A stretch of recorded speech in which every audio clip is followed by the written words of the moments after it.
What's going on, everybody? Welcome to the Boom Bap Bros. This is our initial podcast, and we just started this to go ahead and talk about our love for hip-hop and all the music that we're already listening to and talking to each other about, just getting the conversation out to all of you as well. So today we've got a really exciting podcast. We're talking about the comeback album from J. Cole. Shoot, it's been years we've been waiting on this one. The Off Season. So I'm super excited to talk about it. Let me go ahead and introduce my co-host. First, we've got my blood brother, Alec. What's up? And then we've got my future brother-in-law, Roger. Hey, what's going on, y'all? I'm really happy to have you guys here and super excited that I was able to force you guys to do this podcast with me. Wouldn't say you forced us. Yeah, I know. We all really like hip-hop, and I'm just really excited to get these conversations out and share with everybody. But J. Cole, one of my favorite artists, one of my biggest inspirations, the guy that every album he comes out with I listen to on repeat and just really dive deep into it. And the off-season was no exception. So, Roger, why don't you go ahead and just give us a background on J. Cole and just sort of explain his trajectory and his career a little bit with the different projects he's released. Okay. So I guess, honestly, surprising enough, I haven't quite heard a few of those projects, like the mixtapes and stuff, because I didn't really jump in until about Born Sinner. But starting off, we kind of had the Come Up mixtape, which is in 2007. Followed by the Warm Up mixtape in 2009, and then from there we kind of see him drop an album every year or a project every year, up until Forest Hills Drive. But I guess the major theme here in the beginning is definitely him, I think, trying to figure out his real dream, because he's kind of pursuing basketball at St. John's, as a D1 athlete, as well as his hip hop career. And so, following the Warm Up, we had the Friday Night Lights mixtape, which is in 2010. The Cole World about a year after, and then we had Born Sinner, Forest Hills Drive, For Your Eyes Only, KOD, etc. And now we have the Off Season. Yeah, and from there, we're hoping to see maybe one or two other projects in the future, but for now, it's what we got. Yeah, he's been teasing the Off Season as sort of like a moment in his career, like a span of his career since about 2018, or like, wasn't it late 2018, early 2019 he announced the off season? So it wasn't too long after KOD came out. But I've got some great memories listening to a lot of these projects. Like, just because we are sort of the generation that hit high school around, 2011, 2013, 2014. So that was really when hip-hop in general I was listening to a lot. Born Sinner, I would say, is like a really big like growing point for Cole, just because I feel like me, as well as a lot of people, it exposed them. I mean, his debut album did numbers for sure, but Born Sinner, his sophomore project, really followed that up and solidified him. And then 2014 Forest Hills Drive is often regarded as a classic, but that album is, it came out in December of 2014, so that album is like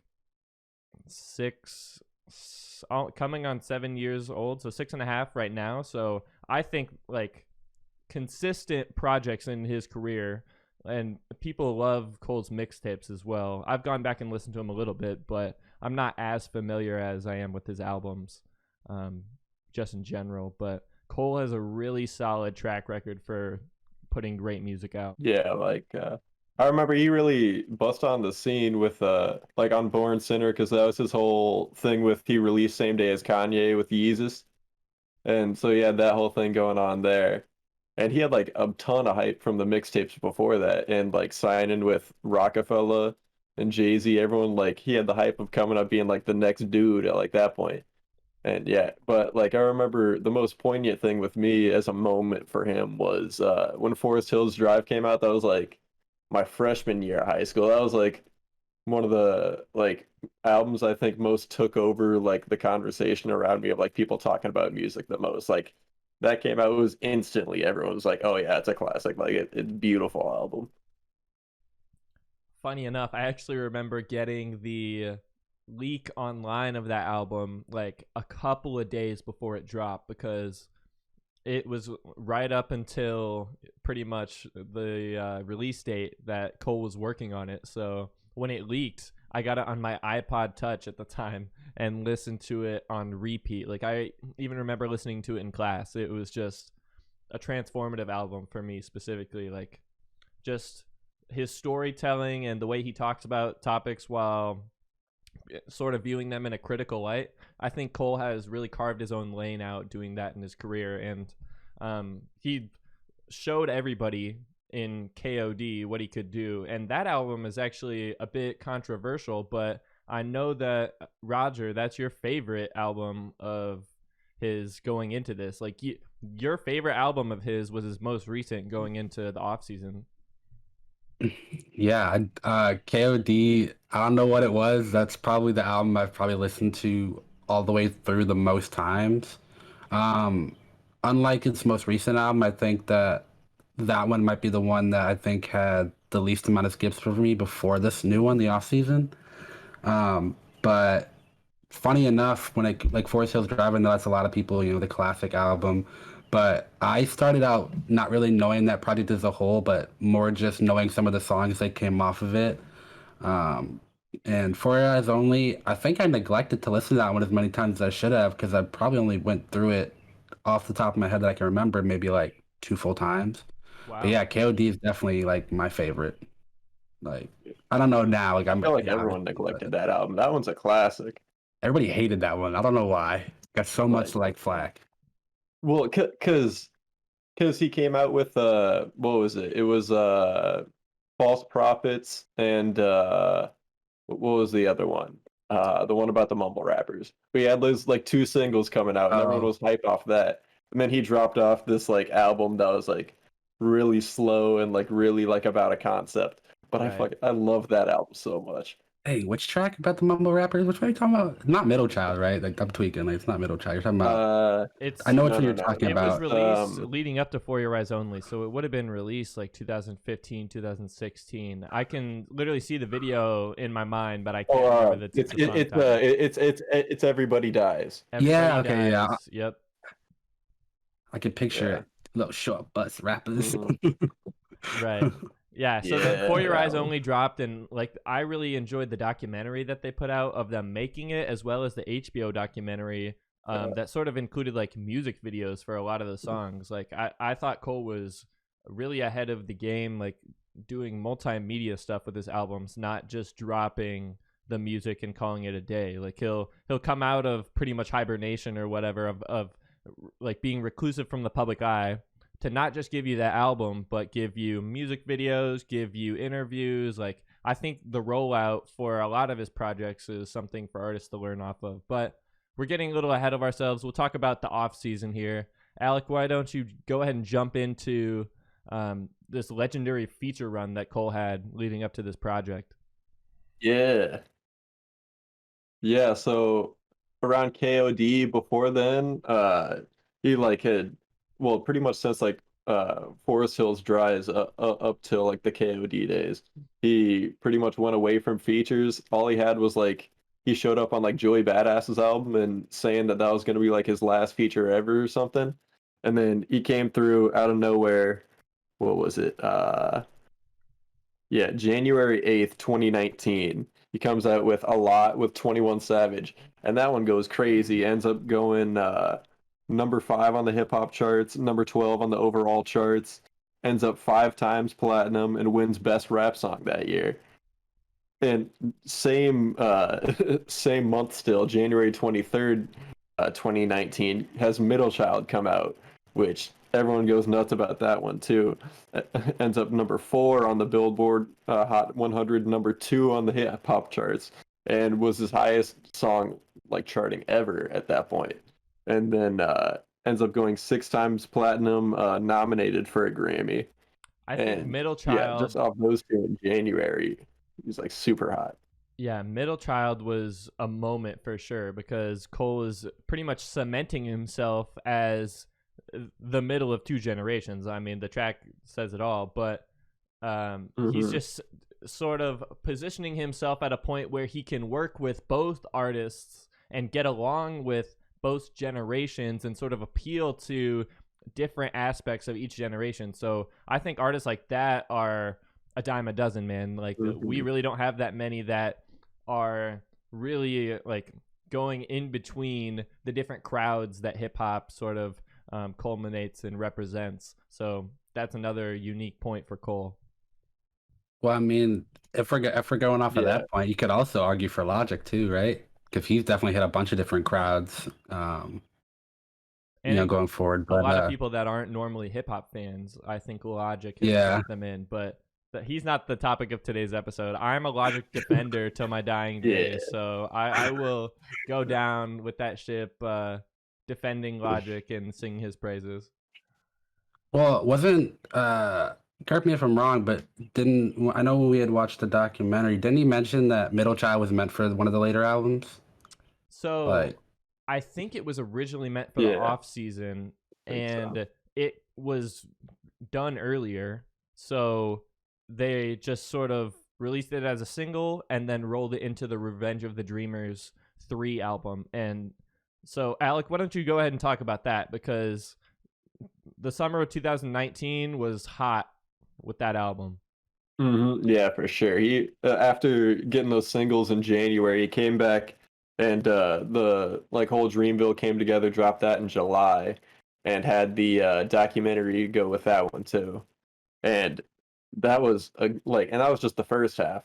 And I think that was a really impressive album with everything they came through on there, and like the way they were able to balance all their different artists, and J. Cole kind of showing off yeah, I'm doing me, but look at all these other people I'm bringing up too, kind of connecting with that, reinforcing him, collaborating and getting in on the younger generation more through his label this time. I was just going to say that's a great example of how Cole has reached out to both generations. Like he's gotten the new generation with his label, specifically newer artists that aren't as successful. He's got them on tracks with people that are, platinum already. So sort of creating that environment and just getting that creativity out. If you can watch the documentary, you'll see it. It's just everybody being in the room together that are all creative and collaborating and pretty much having fun creating great music. So I'm really excited for if we ever see a fourth and even beyond. I think hip hop in general needs more collaborative albums because, I mean, who else do we really have that's making great collaborative albums? DJ Khaled, his newest one is not that good. What about Beast Coast? That's a collaborative album. I would even listen to it. Beast Coast. The Underachievers had a really good one. Yeah, the Underachievers, Flatbush Zombies, and then a couple other duos. TDE needs to come through with something like that.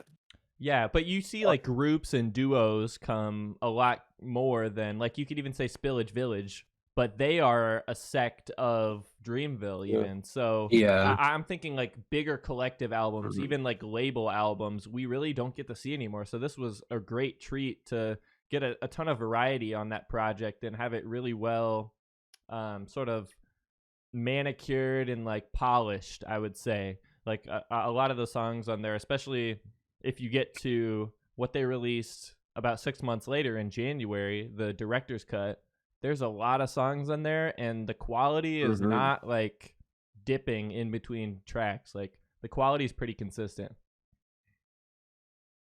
I mean, I really like. Yeah, there's 20 something songs on that whole thing, and I think there's 20 something on my playlist. Well, then they added wasn't there an extended cut, and they added a few more songs? Yeah, that's what I was talking about. They call it the director's cut, but it's pretty much double length. I really like that album. I definitely played the hell out of that one after KOD, leading up to, in anticipation of J. Cole's newer album coming out. But man, I'm glad you introduced me to that one song on there, Spin Move. I freaking love that song. My boy, I don't know why I love it. I just feel too many features, in my opinion. I'm gonna be honest. There's way too many people. It's like they just tried to put too many people on a song, and like the song would be good up until the second feature, and then if there was too many more features after that, it felt like it started to fall off. Especially like that song with Young Nudie, that with J. Cole. Like that song was bumping until Young Nudie came in at the end. Or, man, Hey, I don't know. that's fair. That's totally deserved. I disagree. What? I disagree. I think that I love that album a lot. I didn't say I didn't love it. I just said I Just didn't like the like features. having just random people coming in, it was like added to the collaborative stuff for me. I was like, oh shit, who's this? Yeah, but like you gotta admit, there are probably some songs where they could have taken the features off, and it probably would have been either better or it would have taken away from the value of the song. I think. No, no. Every song on there was like hella features. I think that's a fair Like, point, but yeah, I mean, because there wasn't a main artist. right, none of them really had like a main artist except that J. Cole song. That's literally just him. Like, there weren't any other Yeah. solo songs on that project except Yeah. for that one. But I digress. Which one was that? We're really going on about that album. We could talk a whole other podcast themed around it, Yeah. but let's keep going on to 2020, Alec. If you want to talk about him coming out with, what is it, the Lewis Street? Yeah. Before that, though, didn't mention earlier. Another single that deserved a mention was the London with Young Thug and Travis Scott. That one also did numbers, and that ended up Grammy nominated. That was crazy too. But back on from there, yeah, had the director's cut, and then had like a bit of a like lull there where it was like kind of out of it, and then came back with Lewis Street, which was like the biggest lead up to this, which had The Climb Back and Lion King on Ice on there. And I was surprised I didn't see Lion King on Ice on this album. I thought it would end up on there. But those were both like heaters that he dropped that summer. It seems like Lion And King on yeah, Ice that is really going to built be my on anticipation for this project. the next project that he's teasing, you know. Yeah, that's what it was. December 29th, 2020. He posted that on his Instagram, where it was like the whole like the era post, where it was like features Revenge of the Dreamers, and then the off season It's a Boy, the fall off. And we're not sure if he didn't like say anything about it, so It's a Boy could be a project, but I thought it was just him announcing he's having another kid. Yeah, All and right. then from there the build up was it was like the week of, like, when he announced it. And he came in with the like little 15-minute documentary he had. Right. And it was actually named after one of the tracks on the project, right? Yeah, Applying Pressure. Right. Yeah, and he's got that up on YouTube. That was a fun little listen to, and it gave a teaser of the song with 21 Savage on there. It had like a little snippet of it, so Right. that Even was showed building some anticipation footage too. of them in the studio working on it and just conversating a bit together. And I appreciated that because any, real human side that you get to see to these crazy artists that are super successful really just grounds them. Agreed. hmm Yeah, and then only thing other than that leading up to the album was the announcement that he was going to play basketball in Rwanda, and then he had his first game there like last week, and so he's chasing that dream now. Yeah, it was literally the release weekend of his project. He's in Rwanda playing a professional league game and chasing his dream and literally doing the damn thing that he set out to do. So good for him. Actually, I saw a clip of that game, and the funniest part was the commentators were talking about how his newer songs from the new album were playing in the background as he's warming up. Oh, So you see him on the 3-point line warming up, and you just hear his song playing in the background. I think it was Amari. I think is the one. see, I can't tell. I can't tell if that would be cringy or cool. Like if that would be like, hell yeah, like this is my own shit. I worked really hard for like basketball and music, or if he's like, okay, I'm here to just do basketball. I don't want to think about music. I wonder how he sort of compartmentalizes those grinds that he's on. I don't know, honestly. I mean, I imagine he Yeah, it was tough probably. though. I did see a clip of him like airballing a three on there. I was like, oh man. Hey, he's a great rapper. I'm not gonna say anything about his basketball game because my basketball game is trash. So I don't have any room to talk. Same here. We all know what happened to me. This man's injured off playing basketball. Yeah, not even well either. What the heck? All All right, right. man. So since he announced the off season, he was releasing that documentary a week before just to pretty much set the tone. Well, it wasn't even a week before. It was the week of on May 10th. It came out. Mhm. And then actually, even before that, he released Interlude as the first single that we knew of was going to be on the project. Mhm. But we'll talk about that song when we go to the track by track breakdown. But yeah, he was working not only on music but on his basketball skills. And he even put out an article last fall, if I remember right, where he was talking about his love for basketball and sort of the relationship with that as he went into his rap career and started releasing mixtapes. Like 2007, 2008, he had left basketball behind, and now he's chasing that dream again and playing professionally. So good for him. I'm really happy and just excited to talk about the offseason. Let's go ahead and jump into the first track here. We are going to talk about 95 South. But first, I want to show everybody the official artwork for the project. So it looks like these were done by Justin Francis, aka Just One Film, but concept is pretty much reigniting that fire and that flame in Cole for his love of basketball, getting back to his roots for his mixtapes. Like, if you listen to this project, you can really hear the mixtape inspiration. Like, there's sound bites, like samples.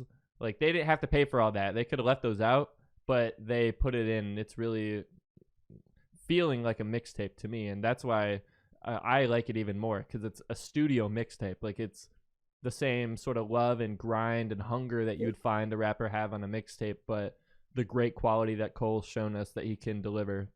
And so he released the track list. This is the back album cover, and then the producer list as well, teasing up to it. So you can see the off-season logo on the basketball, but just the producer list, you can tell, is stacked. Tons of big names on here that have been on tons of hip-hop projects.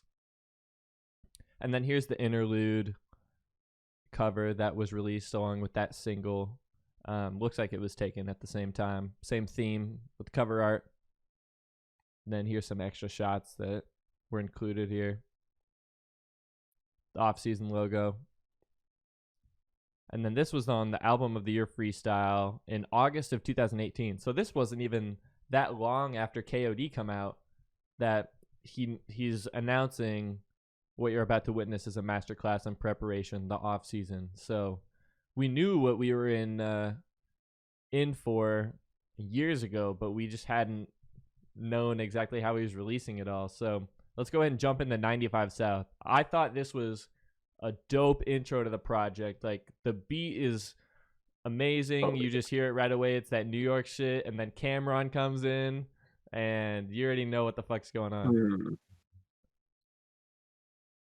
It's legendary. He got Cam on there. Is it bad I didn't know who that was beforehand? Are you serious? Yes. Yeah, I'm serious. I didn't know. That is bad. Yes, that's bad, Roger.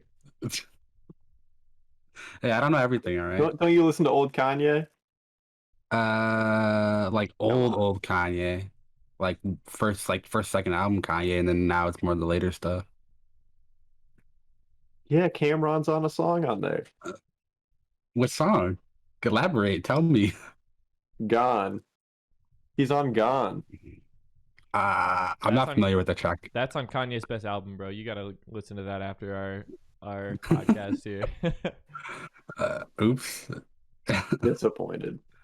All right, well, forget that. We're talking about the song. Okay, let's go. Dude, Cameron is a Roc Nation legend. It was just a really great inclusion because of Cole's affiliation with Roc Nation and everything like that. Well, I guess you could say Cameron's a Rockefeller legend, and then Roc Nation was sort of the second wave, and that's when Cole came into the label. So having Cameron on there, I thought was dope. He didn't need the rap, so I'm glad he just did a intro and outro. His part was cool, but Cole's verse was really just industry commentary, sort of introducing you to where he's at right now. He's got all his success, but the industry isn't where he would like it to be, and he's still hungry to work for it and get to where he wants to be. Well, and they had Lil Jon on the outro too. He was one of the guys yelling. Yeah, the one was he the one saying "Put your hood up"? Yep. Yeah, Okay. put your hood up. Yeah. Yeah, that was a good track. I mean, it wasn't my favorite track, but it's a Oh great yeah, it track. was hype. It was super I feel the hype. same. I don't think it. I don't know if it's in my. Yeah, it was super hype. I don't know if it's in my like top 3, 4 though. Oh yeah, no, of the track, no, of the album, definitely not. But We it's gotta still a talk great track. Like, about it's still, Yeah, I don't we think gotta it talk makes about it. these bars though. I can't believe he said this. Yeah, that was one of the ones And they're hyping up in oh the. yeah, I They're just think hyping it's that up in hilarious. the Mark Phillips video. Right. Yeah. What else is well, there in this track? Bullets be humming like Cuddy, but one of your hoodies spaghetti-o splashing. no, but like, so back to that M on his head line. Like, I was watching a video where someone was trying to break that down, and they were talking about, the M on his head, like obviously like Luigi brother as in Mario, but also he was saying M as in like a bounty on your head, and then he Yep. was talking about pretty much Hmm. how like Luigi's the character that comes in after, or Mario comes in after Luigi dies or something like that. And they were kind of elaborating more about what that means, like it's a double entendre for something. And so I thought that was definitely pretty interesting because I thought that honestly, like when the way he said it and everything, like the bar sounded corny, but when you break it down, it doesn't, it doesn't reflect that corniness that I thought Yeah, his delivery it can be a was. little bit abrasive, but I don't really think that sort of equals corniness. Like some people will clown on him for making this bar, 100%. I But mean, I thought it was funny and it was well timed in the verse, so they can stay mad. But this one, I thought great Cuddy shout out because Cuddy's another one of Cole's contemporaries. You could say Cole's contemporaries are people that sort of came up in like the late 2000s, early 2010s when they were putting out their first commercial projects. So Kendrick, Drake, Kid Cudi, people like that. And I think it's cool that Cole's showing appreciation for Cudi and just making a hilarious bar out of his name too. Hmm. But all right, so let's go ahead and go on to the next Sure. track. And there was actually a video release. I love this track. I like it even more after the video came out. Oh yeah, agreed. Like, I think, like, I don't know, the video was just so good, and it was almost like, I don't know, the camera angles specifically were what really caught my attention in that video, and like, like the little part where it looks like he's like doing some dance move, but he's talking about how his son's knocking off the backboard, like, I don't know, man, that song is one of my favorite Yeah. tracks. Like, I Or just no, love that. that's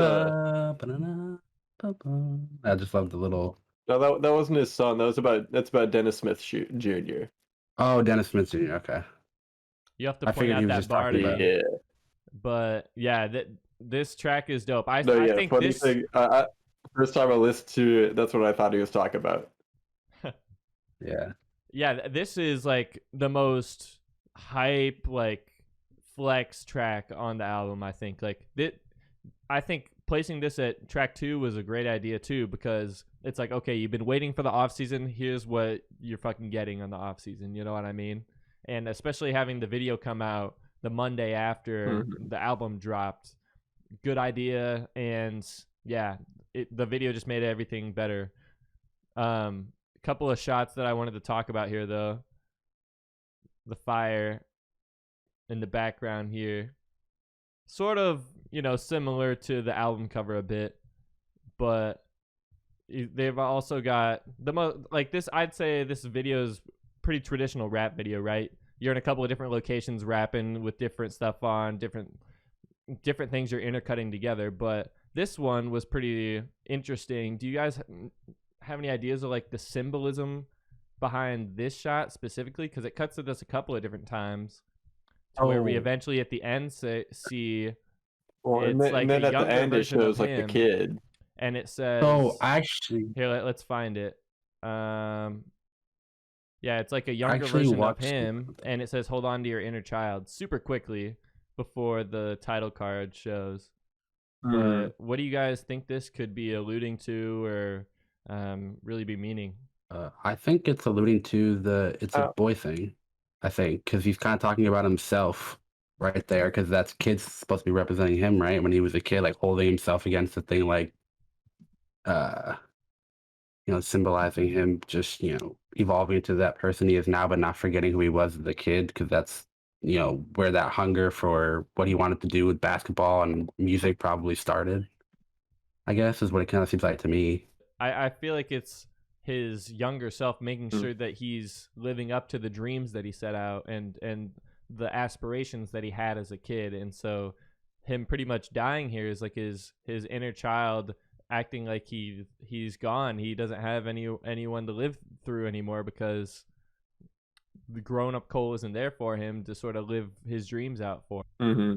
Yeah, it was about what I was gonna say. Like, yeah, just him like going back to his childhood dreams of like chasing after like rapping and chasing after like playing ball. Like he's doing both of them now. Like he's getting back at what really drives him and what's like always been motivating him since he was little. This is the other shot I want to talk about. This is probably my favorite shot in the whole thing. But But yeah, they cut and Yeah. well, first there's just tons of merch in this, so of course it's just like a dope shot that they set up, but the camera's on a swivel too. And then it just goes up to show you all of his platinum records across all of his different projects, but they just go into the sky, bro. They just don't stop. I just thought that was a funny inclusion and honestly my favorite shot. But what are some bars we have on this track to talk about? How could you ever try to play me? Kill him on a song, walk out the booth, do a Westbrook, rock a baby. What you got to say about that, Al? Yes, sir. But he did it on the video too. And yeah, like there's just like throughout this whole project, there's a ton of references to like NBA stuff and just other basketball stuff. But yeah, it's just a funny one Yeah, because like it's just like right after Westbrook after he's like dunking on some dude. he's really just talking about how far he's come in the game and sort of flexing his skills on this track, which I think is totally deserved. And I'm glad that it comes in at track 2, and it's definitely the best suited for a video like this where you're like flexing and showing off. But yeah, in the video, this is pretty funny too. And Cole's vocal delivery on this is just pretty good. But all right, this is actually track 3, what I thought would have a video for it, but I'm surprised it didn't. But this is My Life featuring 21 Savage and Murray. Yeah, I love the hook on there. It's so catchy. It's lifted from Styles P the Life. See, I didn't even know 21's that. verse, he comes in, he's stepping toe to toe. It's interpolated. honestly, that was my least favorite track. Like honestly, my life was my least favorite track. I mean, I get what they were doing with it. Like, I mean, I don't know if it was clear. I'm assuming it's clear to you guys that the beat was very similar to the A Lot one, right? Because they just kind of mixed some things around a little bit. Well, it was another sample that they, turned the pitch up on and put some upbeat drums on, but I felt like the vibe, especially in the lyrics, was very different from A Lot. Like A Lot's more of a chill, like you're having fun, whatever. Where My Life, it like Cole's verse especially here, like he's talking about some real shit as soon as he jumps in, and it's not like super positive or glorified. He's just sort of talking about it. If you think about A Lot, to me, it just seemed like A Lot, but if like J. Cole had put the song out first, like that's my take on it. Like I feel like, okay, well now J. Cole's got the starting verse, and then 21's gonna come second and do his verse after, and so to me it just felt like roles reversed on A Lot, and the production just felt very similar to me. It sounded very similar to me, and I don't know if that has anything to do with the fact that it's my least favorite track, but like I think I like A Lot more than I like that track itself, honestly. A Lot's a great song, and I mean, it went 6 times platinum from what we were talking about earlier. So yeah, I think that's fair. I really like Murray's inclusion on the hook. I thought 21 did his thing. I mean, you can't really ask any more of him. He slid on this track. Everyone said about Lil Baby later. Actually, slide and oh yeah, I think he's even better. I knew you were gonna say that out. My favorite parts of the song is just with 21. Oh God, like that's Alright, just the what we best got part. here? When he goes back and forth with that. What you got to talk about this bar, Al? Oh yeah, the John Morant one. Yeah, no, I didn't even notice this like in my first like couple listen throughs. It's like Grizzly going into big league or like talking Cubs, no big leagues, and then tying that back to Wrigley. I was like, oh dang, I didn't realize it like went all the way through like all three there. But yeah, it's a clever little like uh theme through those like little bars there. Definitely. And also gonna be hype when he's like touring whenever this is all done. Whenever he can be able to get on tour again, that's gonna be so hype. Oh, we're going to that. Oh, we're definitely going, and we'll record it and put it on the channel, of course, because we got the Boom Bap Bros to produce some content out for. But moving on to track 4, I just realized we haven't really been talking about the production credits so far on the album, so let me just do a quick recap. The first track was produced by Manish, Coleman, and Boy Wonder. And then track number 2, Amari, was produced by T Minus, J. Cole, Sakuki. I probably butchered that, and Timbaland. So Timbaland had input on track 2. I don't think he did anything else for the album because number 3 was WU10, J. Cole, and Jake One did the production on that. So track 4 was just produced by J. Cole. I think it was one of 2 that were just produced by him, but I really liked Applying Pressure because it's the shortest track, but it's Cole just delivering on the braggadocio rap and sort of the swag that he's built up over his career, but over like a real hip hop beat. You know, it's a pretty classic sounding beat, and he even has Martin Luther King like sampled in here. So, what are you guys' thoughts on this track? This is one of my favorite ones. This was almost my favorite track. Actually, no, I lied. The last one was almost my favorite track, but this was definitely going to be in my top 3 tracks on the album. I think I really like this track. Like I just like the lyrical Cole. Like you could like I don't know. I think it was almost pretty easy to tell that just J. Cole had produced this beat. Like like I don't know. I felt like I could tell just because I listened to enough J. Cole. I'm like, okay, yeah, J. Cole definitely did most of the work on this beat, if not all the work on this beat. And Right. so the production was just spot on. I thought the wordplay was great. I really enjoyed the song. Like it was short and sweet. Like it wasn't too long because I think if they had gone any longer on this track, it might not have been as good. Or it might have started to fall off, which might have taken away from the replay value of it. But other than that, yeah, I really enjoyed the track. Really, See, really some enjoyed people that. would say the outro takes away from the replay value of it, but I think this outro is one of his better ones that he's like done on a track before, because he's just really just telling people about how great of a rapper he is. Like you gotta show them how you do it. Like they Yeah, really don't know how you I do love it. that part. Yeah. Yeah. But the recurring Mm. theme I'm sort of picking up on Yeah, at no, I this think point of the listen through is that he's exposing the industry for its faults. Like he's talking about people that are fake rich on here, and like how you should really just be talking about like what you can relate to being a broke rapper. I was like, okay, I respect that bar. And he sort of reiterates that a little bit later, sort of exposing what's wrong with the industry, where he's at, and where he would sort of like to see the industry go. Mhm. Yeah, I like this one a lot. It was a lot of bars on bars on bars throughout, and it was just one verse, right? Yeah, just the one verse and the outro, but here's a Mm. good section from it. Yeah, I think Envy, keep your pockets empty, so just focus on you. If you broke and clown and a millionaire, the joke is on you. Don't be mad at other people's success. It's never healthy to do that. Just get on your grind and work on yourself instead. yeah. And for that one, I wanted to clip more out for that one, but I couldn't fit it onto the one picture. That was like the end of like this whole long thing he was saying about like how like jealousy's a bitch. He used to like be on that, but like he like learned from it or whatever. Yeah, I mean, I've seen as we've seen, J. Cole just gets progressively better over time. It seems like, and I think that was his goal all along. But I think he really tuned into that psyche, like just recently, these last couple years, because he's really been grinding, and we can see the fruits of his labor. Like we see the results of what he's done, and like, yeah, I don't know. Like this was almost a no skip album for me. Like I almost didn't skip a single project. I mean, I guess technically I don't skip a single project, but like I don't know. This is a great project. Yeah. Yeah, Yeah. he came back with a vengeance for sure. I feel like his last two albums were kind of underappreciated. Like this one, I don't think there is like the same conversation around. I think they're really giving him his flowers. That's cap. Yeah.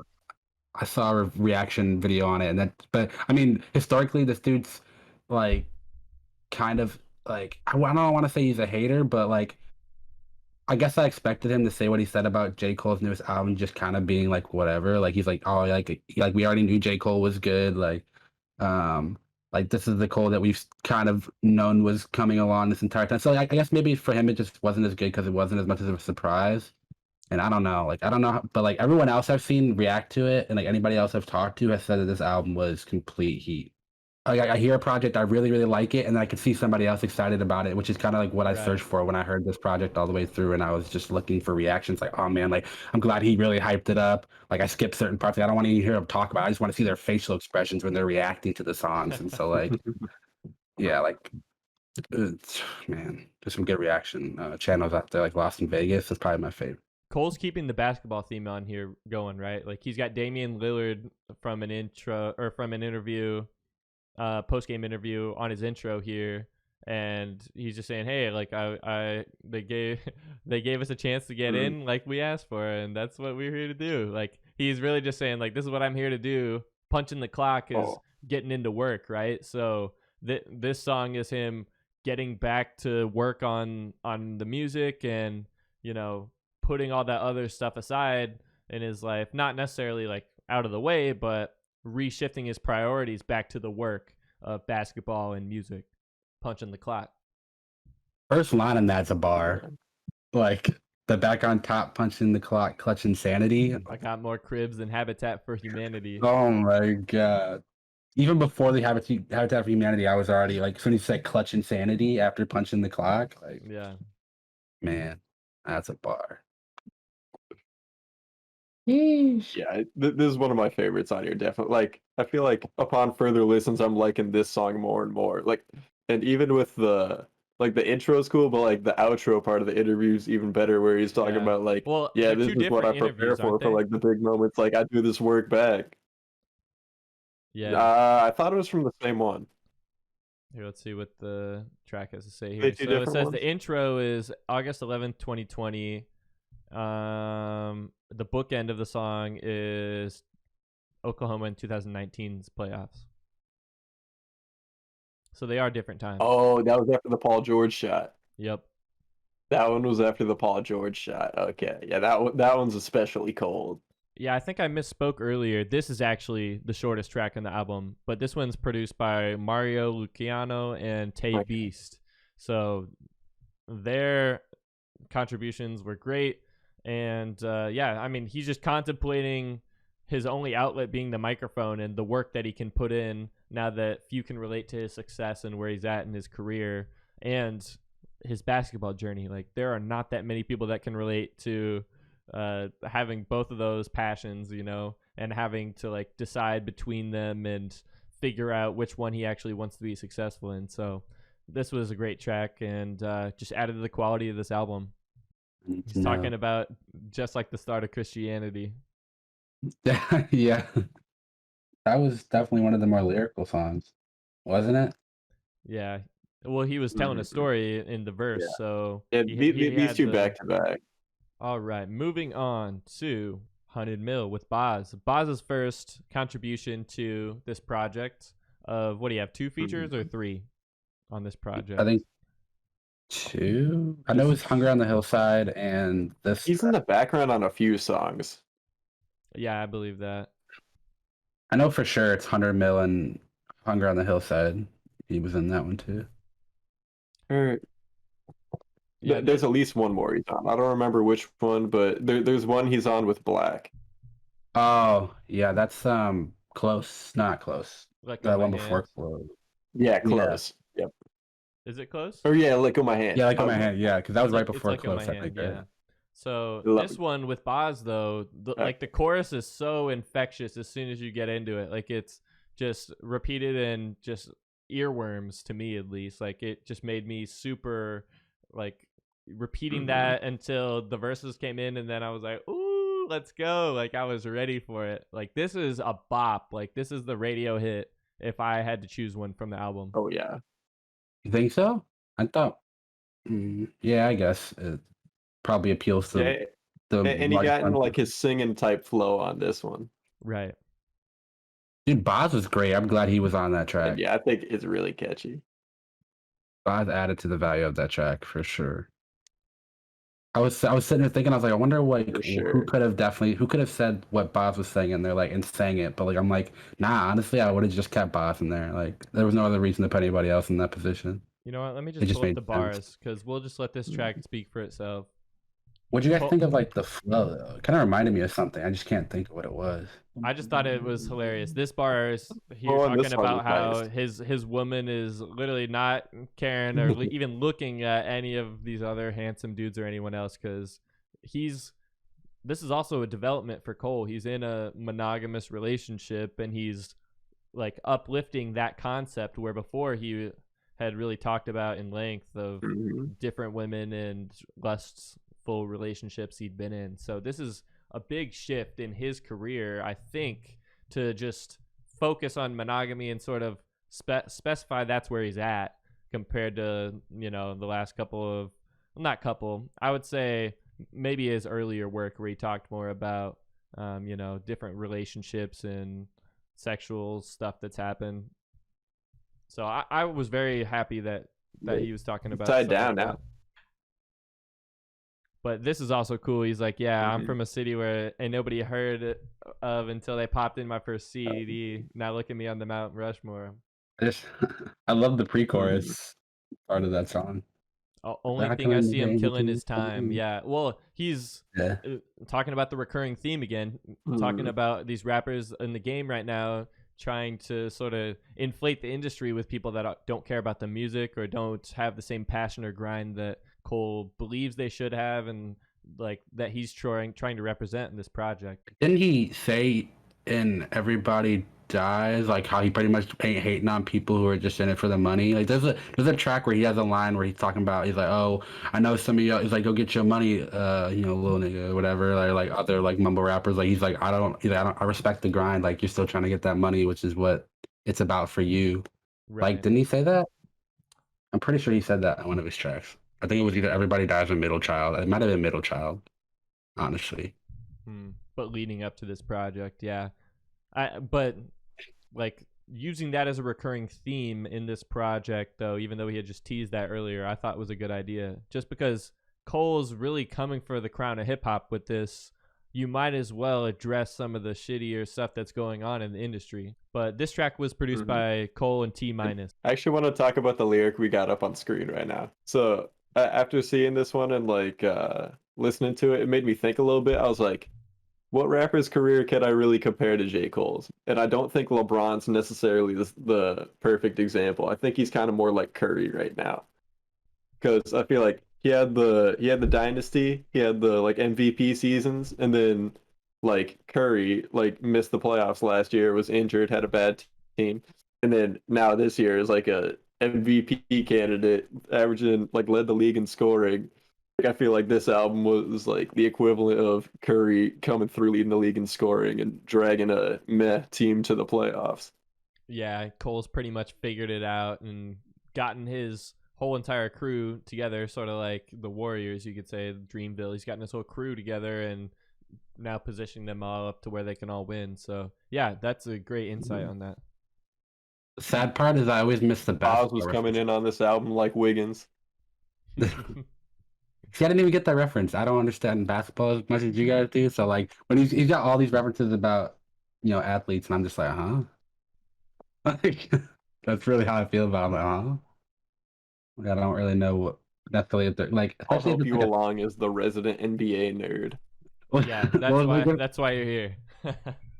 Yeah, that's why you're here, Al. Yep. But I'm just here because I'm a J. Cole fanboy.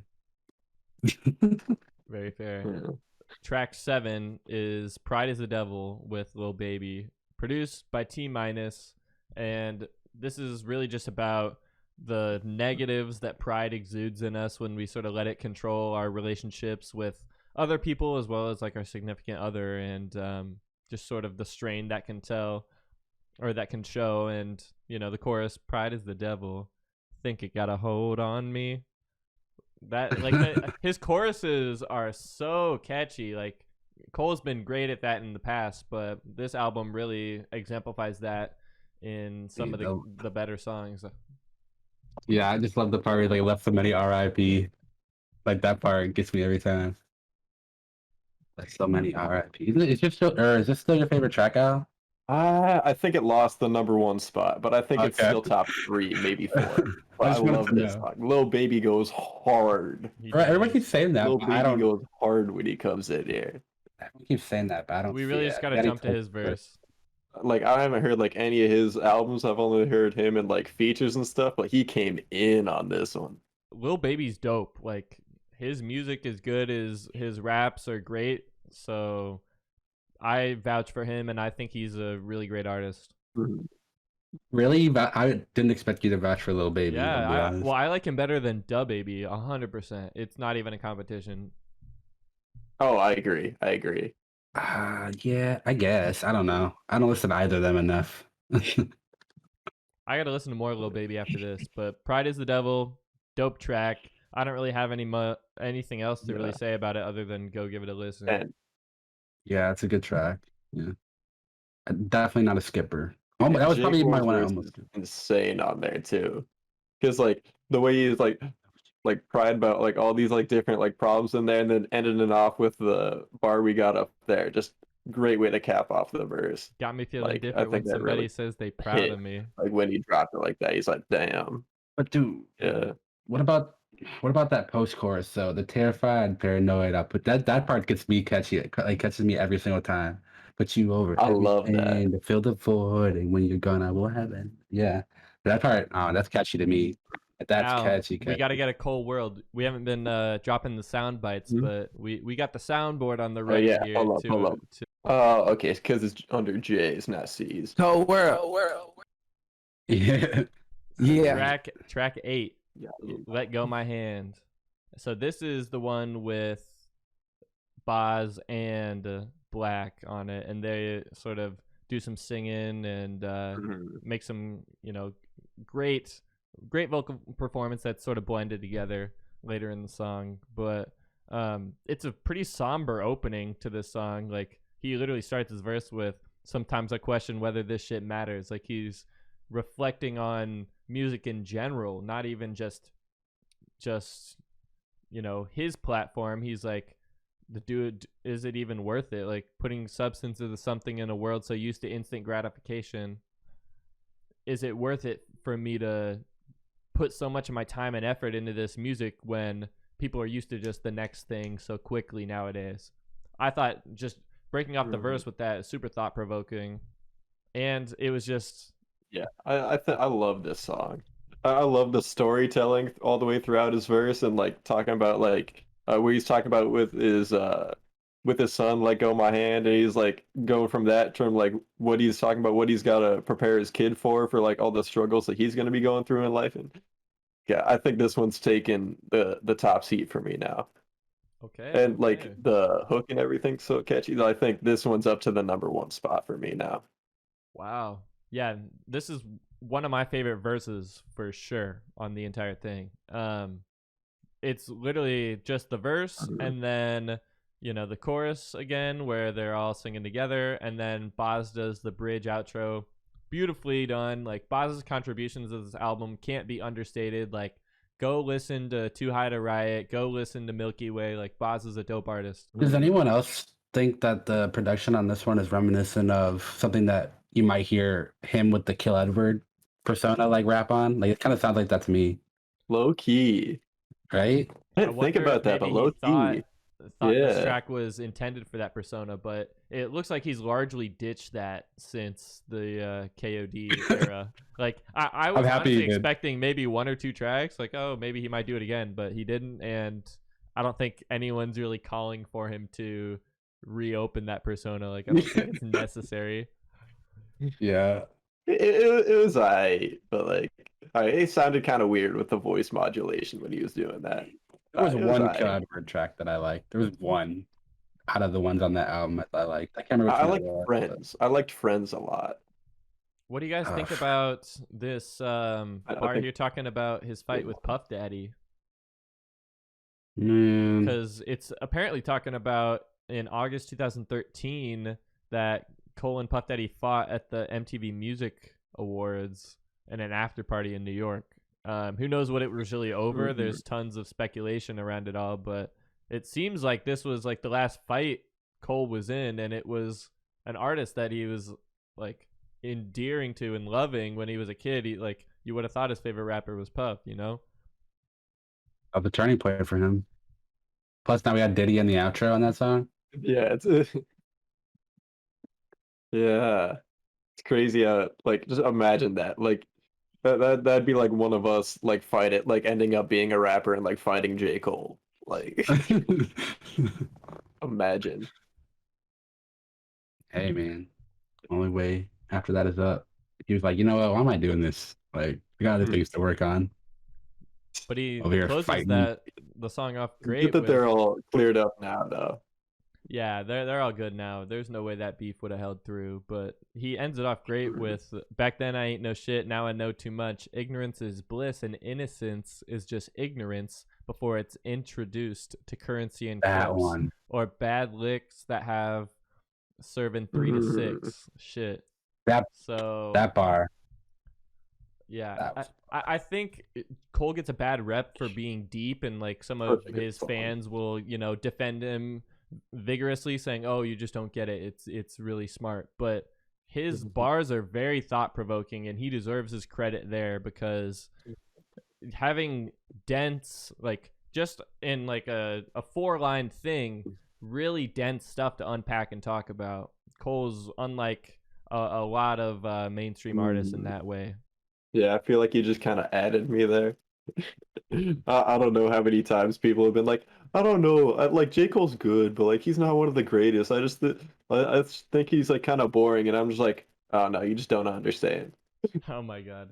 You can't be condescending about it though. You have to be I'm just like, oh, inviting, saying see, like, just read the lyrics. Just give it another listen. I don't. But like, what happens is like comes in one year, it's like, oh yeah, it's too boring, and out the other, it's like, oh, like I'm too dumb to like understand, and I'm like, Damn. it's tough. Yeah, I mean that track was super chill and definitely an album cut, but those are the tracks that I live for. Like I love album cuts in Love it. general, but we got Do you Interlude released a week before the album came out on May 7th. And this one, like, I'm surprised Cole puts an interlude out as like the first single before we knew obviously the climb back was on the album. But what are your guys' opinions about the interlude? Like we had it on repeat as soon as it came out, I know, but it was just sort of an odd one to jump in front of the project. um I I thought it I was would like have the perfect teaser, actually. Oh, You go ahead, Raj. oh no, I was just saying I could have seen this track being like at the very or like this being like the very first track for some reason. Like I know how some tracks start out with Mhm. something more like uh of like an opener where it's like they're talking slash rapping, you know what I mean? Like right. it doesn't sound like they're not going full in bars and like doing anything crazy. They're kind of just like talking over a beat rather than rapping over it. And so like I don't know. This felt like that a little bit to me, like in the beginning at least, until he got to the actual verse, and then I don't know. It just felt like a good segue into the beginning of the album, in my opinion. I really liked it. I That's probably definitely why listened to he that one a did lot. put it out before the rest of the tracks, just because it does sort of work like an intro, Mhm. like tell you where he's at right now and touch on a ton of different issues in the verse, but he's also rapping his ass off. I Agreed. feel that. Like I think looking back at now knowing like all the songs on the album, I think any single to put out, I would have like a week before the album, I would have done the one he did with Interlude, or I would have done 95 South. I would have done one of those two because I think feel like those two get the most like hype up, like ready for like let's get in this. Yeah, He, and I would have seen 95 something. that's probably why this one stuck at number 9 though in the track listing. Like you're almost all the way through, like you're getting into the last fourth of the album here, or the last third, I guess, of the album here, and he's still trying to keep you in it. You know what I mean? Keep you entertained and like a part of everything that he's talking about. And it's a pretty quick track too, like just the one verse and intro and outro, and that's it. And he's really talking about like, yeah, you gotta know how good I rap. Like you gotta know it. The shit can go up, it can go down. Like which way do you want it to go? Because I'm gonna rap my ass off no matter what. Yeah, he really came in on this one. It's tough though, because like I think this one is really good production on it. Well, who did the production on this one? This one was produced by J. Cole, Tommy Parker, and T Minus. So T Minus actually is probably the most credits along with Cole on this album. I don't know production. T very Minus well. teaming up with J. Cole is a great combo. Yeah, they've proved that on this project. Yeah, I know some producers, but like I just know like here and there. Like I know Boy Wonder who did the intro track. He did my favorite like beat I've ever heard. So he's got some good ones on here. So track 10 is the Climb Back. So this came out back in July 22nd, 2020, part of the Lewis Street double release pretty much.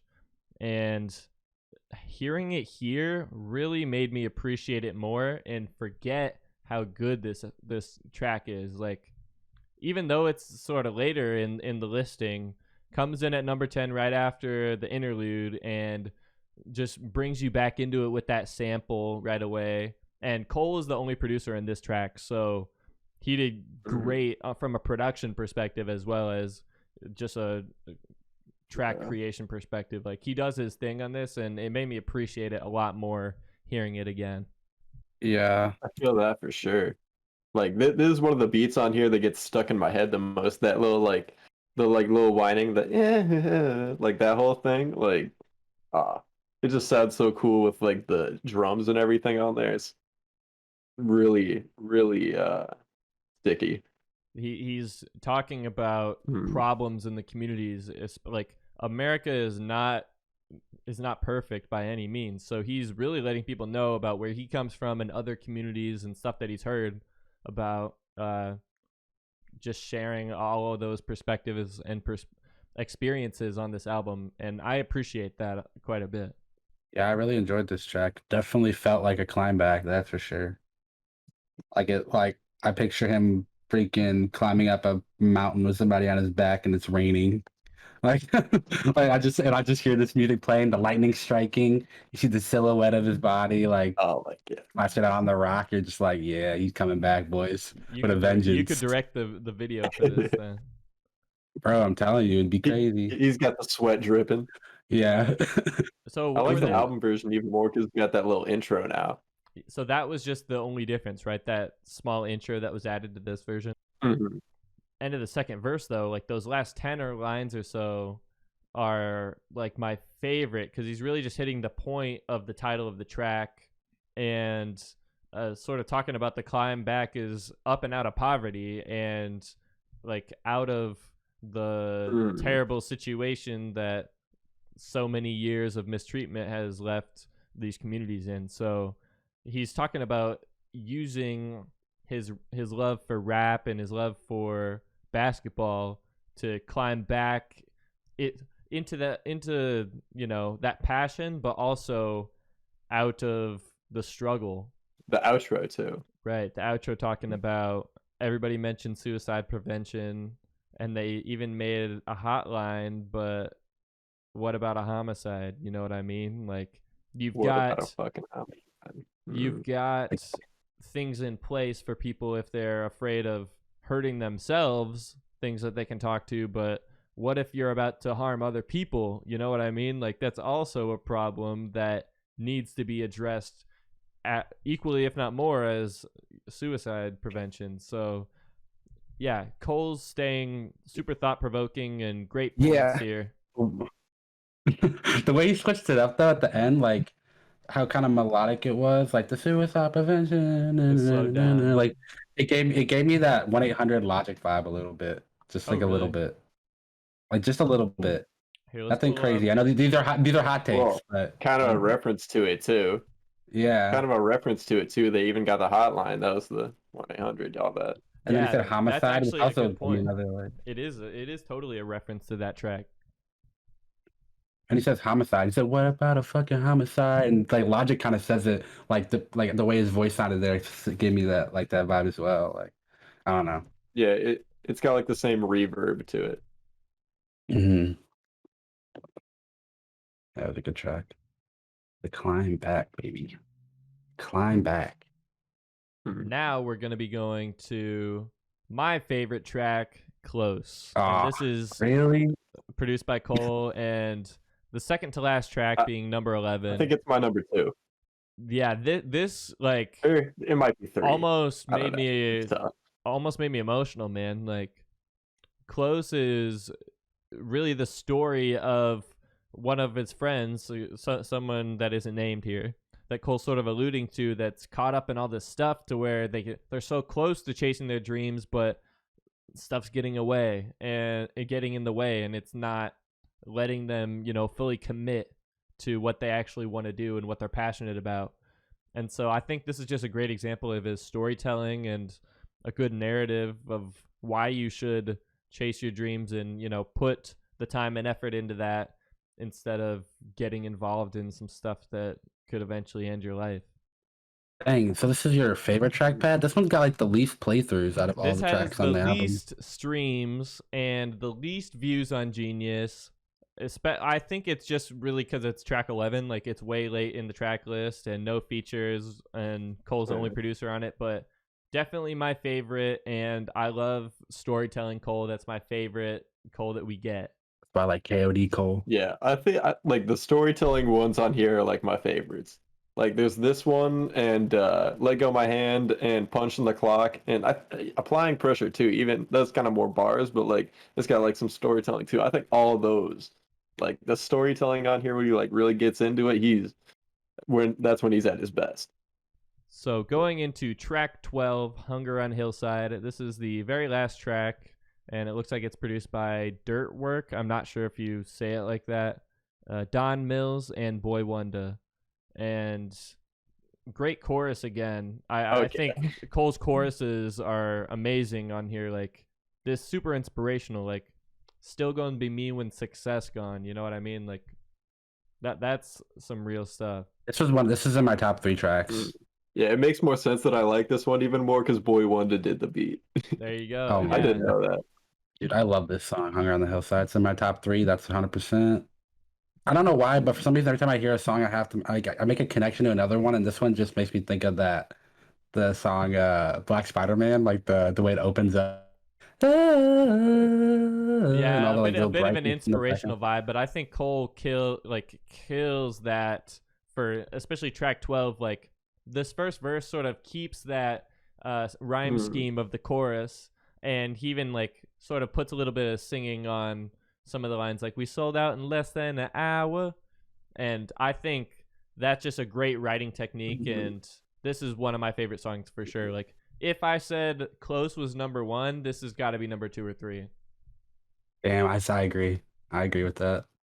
I think the way this album's set up is funny because like through like 6 songs, like the first like 7, whatever it is, before you get to the singles, it's like, oh dang, all these are heaters. And then after the 2 that we've heard already, it's like, wait, the last 2 on here might be the best on the whole dang thing. For real. Yeah, we're just getting heat the whole time, and then your favorites are at the end when it really like pulls your heartstrings a little bit.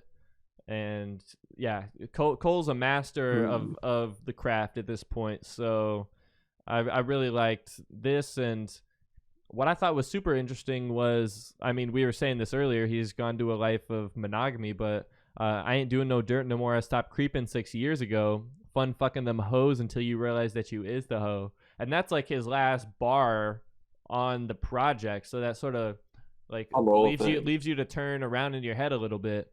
And I was like, damn, he's not only saying that he's in a monogamous relationship now, he's like, I really changed my perception on myself when I saw myself as a hoe just fucking all these people that didn't amount to much. I was like, okay, Cole, that's some good advice to some people that you know, especially our age and stuff, are not maybe settling down or maybe not Well, trying to have a monogamous relationship. Cole's saying he's much more happier. even more than just people our age, but like in the rap game too. Like everyone's rapping about like how many hoes they got, but like you're the one that's getting passed around.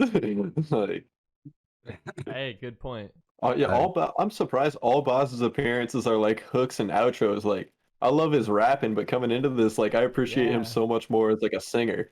Yeah, I'm Yeah. surprised Cole didn't give him a verse, but Cole doesn't give verses to anyone except 21 and Lil Baby, and all the other features are just singing, choruses, bridges, outros, that type of thing. So, yeah, Boz definitely should hopefully get more features. Like, the dude's going off on this project.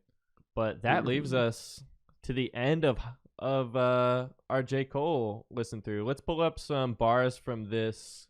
Here we go. We sold out in less than an hour. These words I still sang like I'm slept on. So he's really just trying to keep grinding and keep that hunger that he had when he didn't have any fans. I catch you playing inside my lane and I'm a foul yo I'm a ass. foul yo ass. I did like that. Yeah, another one of the basketball references. Right. I ain't doing no dirt no more. I stopped creeping 6 years ago. Fun fucking them hoes until you realize you is the hoe. But did you have another one that you wanted to talk about, Raj? Well, he was like, put the whole game on my top, or put the whole game on top of my back. Don't need no chiropractic. They call me young PWC. I got my power back. Yeah, so Ain't what does fucking that around mean? beefing with me. They Don't call me get you young hollered at. PWC. Yeah. PWC is the name for the Fayetteville Public Works Commission. Are you serious? They call me young PWC. I got my power back. So it's Wow. literally the power company in his hometown. That's a deep hilarious. cut. That's hilarious. Who's That's Kyla? a deep cut. Who's Kyla Pratt? Do you guys know who that is? It's chiropract. So he's talking about a chiropractor. No. There's the part where he says niggas can't see me Chiropractic. 101. That's word to Kyla Pratt. Kyla Pratt. Who's Oh, that? sorry. She is Yeah. from a TV show called One on One, but it's a Oh, okay. basketball reference. If you can see on my screen here, yeah, she's just an actress. I recognize her from some other stuff. She might have done some like Disney stuff when we were growing up or something too, because I recognize her face for sure. Mm. But I didn't know her, Oh. her by name, so yeah, that's a bar. And I see right through you, just like Tupac hologram. Ain't doing Coachella, booking me gonna be a lot of M's. So they don't have enough money to book him. And you can see through Tupac hologram because yeah, Tupac hologram was just a money stunt for sure from Coachella. Yeah. But damn, that's Yeah. all 12 tracks broke down. Talk about on the off season. What are your guys?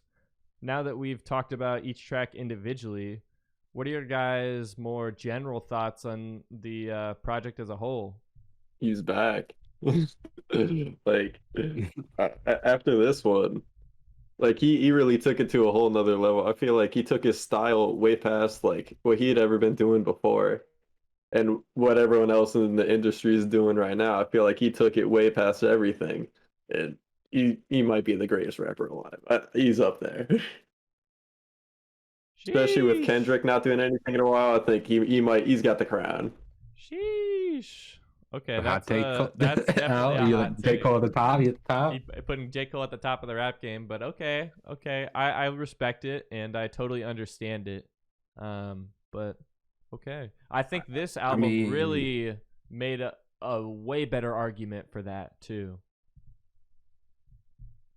Yeah, I love it. I mean, Mhm. I would have to say this is probably my new favorite album, but I guess I feel like I've given it enough listen throughs at this point. Like we've had conversations about it, so on and so forth, and I mean, I liked every track. Even the one that I don't really like as much, I still have to appreciate the work that he put in on it and in the feature, and the fact that it still felt like it fit well with the theme of the track and like the production, and just kind of like it made sense to me. And so yeah, I mean, those are just all really good tracks. It's hard to pick my favorites, but I mean, do you guys have favorites? Like, do you guys have a top three? Yeah, I'd say my number 3 is probably Hunger on Hillside, and then number 2 is either, you know what, number 2's got to be Pride is the Devil, and then number 1 is Close. Damn. Sticking Al? with that. I think I've got a definitive top 4. I don't think I can take it down to 3. I think I've got Hunger on Hillside 4. Then I think I've got okay. I think Prize of the Devil might be down to 3 now. I think I got Prize of the Devil 3, then Close 2, and then Let Go My Hand 1. Okay. There you go. Wow. Okay. Honestly, I guess for me, I'm sorry, but Amari's number 1 for me. I freaking love Amari so That's much. a great song. And Don't then, apologize. Amari's so good. and then honestly, number 2 is probably going to be maybe Punching the Clock, and then number 3 is probably Hunger on the Hillside for me as well. Mm. It's a little different than your guys', but I think we all agreed on might it. be my 5. We all agreed on Hunger on the Hillside. It seems like to be the common theme between us three, is that being on our top 3. That outro is amazing. The intro in this is amazing, and everything within is great. But let's go ahead and give it our rating. We are going to be doing sort of a 1 through 5 rating on this channel, but we're not going to be just giving it a number. So what our rating system is going to be is, if we don't like it, we're going to throw it out. That's what we'll rate it. Just throwing it out. And then next is, I wouldn't skip any of these tracks, but I wouldn't like go out of my way to play it. And then 3 would be playlist, definitely adding it to some of my different things I'm listening to. 4 would be recommend. I recommend other people to listen to it. And then 5 is on repeat. So I can definitely say I've got a strong 4, definite 5. Yeah, I would 100% recommend this to anybody listening. Give it a listen. Best 40 minutes you'll spend today just relaxing and taking in Cole's bars here. And once you listen to it, you're going to want to listen to it again. So go ahead and repeat that. Yeah, I think I would rate mine on repeat as well. If I gave the album a rating, I would say on repeat. I've listened to it way too many times. I had to actually tell myself not to listen to it today because I listened to it so much. So I didn't want to I had to stop myself from just boring myself with trying to listen to it over and over again. And I would just I don't want it to annoy Lose me. any value. Yeah, I want it to, remain really good for me and something that I can still listen to and come back to for sure. But what about you, Al? What you think? Yeah, definite 5 out of 5. I'd give it a 6 if I could. Yeah, like I thought Forest Hills Drive was a perfect album, and this might even be better than that. Wow. Like, it's pushing down the door. But it's not a classic? Yeah. Is it a classic? Oh yeah, it's certified classic. Like J. Cole has like 4 classics now. So this is the classic. The Austin is the classic. Born Sinner. Yeah. Okay. Yeah. Yeah. He's got Born Sinner. He's got Forest Hills Drive. KOD, not quite a classic. That's like an 8 out of 10. But For Your Eyes Only, that's a classic, and now this is a classic. That's 4 classics. We can't start arguing now. We're just about to wrap it up. Come on, guys. It's okay. I recognize that KOD is not a classic, but it's still one of my favorite J. Cole albums. Like, it's number 2 for me. Well, and the fact that you can recognize. Oh no, I love it. I love love that album, but I think it's like right below. It just doesn't identify as a classic, in my opinion.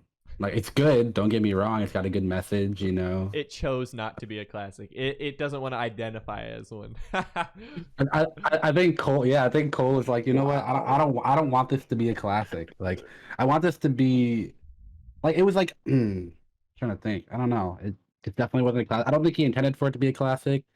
Like, I don't know. That's why Forest Hills Drive artist really intends for their music to be classic? Like, you could argue that Nas never intended for Illmatic to be a classic. It just was, right? But I think Cole has really shown sort of triumph and prosperity on this project, where before he sort of didn't want to or couldn't.